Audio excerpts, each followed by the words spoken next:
Foodies ফিউশনে সবাইকে welcome. আজকের recipe খুবই সহজ, মেয়োনিজ। অনেকে আদর করে ডাকে মেয়ো। বেশ কিছু খাবারের সাথে মেয়ো খুব ভালো যায়, যেমন স্যান্ডউইচেস, কোলস্ল অথবা বিভিন্ন রকমের পাস্তা বা পটেটো স্যালাড। আর একটু কেচাপের সাথে মেয়ো অ্যাড করে খুব মজার একটা সস তৈরি হয়, যেটা ফাস্টফুডের সাথে প্রচণ্ড ভালো মানায়। শুরুতে নিয়ে নিয়েছি আমি একটা রুম টেম্পারেচারের ডিম, লবণ কোয়ার্টার টিস্পুন, গোলমরিচ quarter teaspoon, vinegar 1 teaspoon, 1 cup তেল, এটা আমি নিয়েছি সয়াবিন তেল। একটু ফ্লেভার অ্যাড করার জন্য আমি 1 টিস্পুন মাস্টার্ড দিয়েছি, আপনারা চাইলে এটা বাদ দিতে পারেন। আর নিয়েছি লেবুর রস 1.5 টিস্পুন। শুরুতে আমি কিছু উপকরণ ব্লেন্ড করে নিচ্ছি। এখানে আমি ডিমটা দিয়ে দিয়েছি, সাথে দিয়ে দিয়েছি লবণ। আপনারা কিন্তু মনে রাখবেন ডিমটা রুম টেম্পারেচার হতেই হবে, নাহলে মেয়োনিজটা সেট হবে না।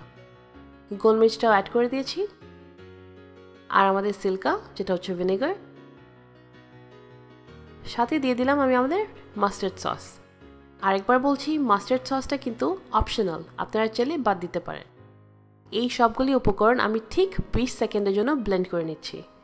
আপনারা যদি ব্লেন্ডার না ইউজ করতে চান, আপনারা একটা ফুড প্রসেসর অথবা হ্যান্ড ব্লেন্ডার বা এমনিই আপনারা একটা নর্মাল হুইস্ক দিয়েও করতে পারেন, যে সময়টা তখন একটু বেশি লাগবে। এইবার আমি অল্প অল্প করে তেলটা দেওয়া শুরু করছি। তেলটা কিন্তু একবারে পুরোটা দেওয়া যাবে না। মেয়োনিজ বানানোর আনন্দে আমি একটা ভুল করে ফেলেছিলাম, দেখতেই পাচ্ছেন। ভেবেছিলাম না ঢেকে আস্তে আস্তে আমি তেলটা দিতে থাকবো, তবে আইডিয়াটা ভুল। তাই আপনারা কিন্তু না ঢেকে করতে চেষ্টা করবেন না।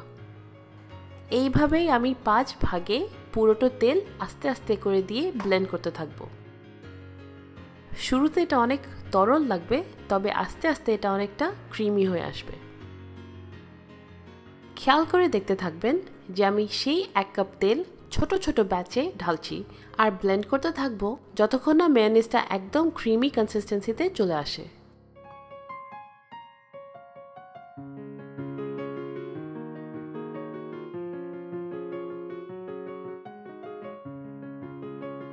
যেহেতু মেয়োনিজটা এই পর্যায়ে অনেকটা থিক আর ক্রিমি হয়ে যায়, তাই ব্লেন্ড করতে একটু কষ্ট হবে।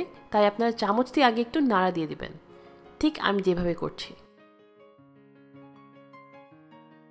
পুরোটা তেল দেওয়া শেষ। আপনারা এখন কনসিস্টেন্সিটা একটু খেয়াল করে দেখুন।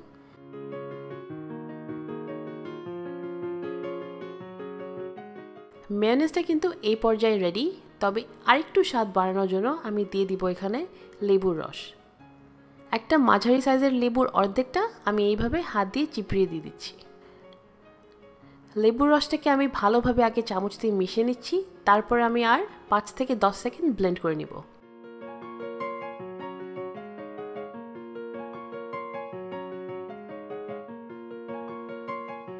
এই তো হয়ে গেল রেডি আমাদের হোমমেড মেয়ো। দেখলেনই তো কত সহজ। একটা কথা এখনই বলে দেই, দোকানের মেয়োনিজে কিন্তু গোলমরিচ থাকে না, তাই আপনারা চাইলে বাদ দিয়ে দিতে পারেন। তবে স্বাদ বাড়ানোর জন্য আমি গোলমরিচ ডেফিনেটলি রেকমেন্ড করি। ভিডিও দেখেই বুঝছেন নিশ্চয়ই যে দোকানের থেকে কোনো অংশেই কম না আমার এই মেয়োনিজ। কেনই বা বাড়তি টাকা খরচ করে কিনবেন বলুন তো? বেশ কিছুজন রিকোয়েস্ট করেছিল, তাই আমি আজকে এই রেসিপিটা দিয়েছি। আশা করি ভালো লাগবে। আর ভালো লাগলে লাইক, শেয়ার, সাবস্ক্রাইব আর কমেন্ট করতে ভুলবেন না কিন্তু। আমার চ্যানেলে আরও কিছু স্যান্ডউইচের রেসিপিস আছে, সেটার সাথে এই মেয়োনিজগুলি খুব ভালো যাবে।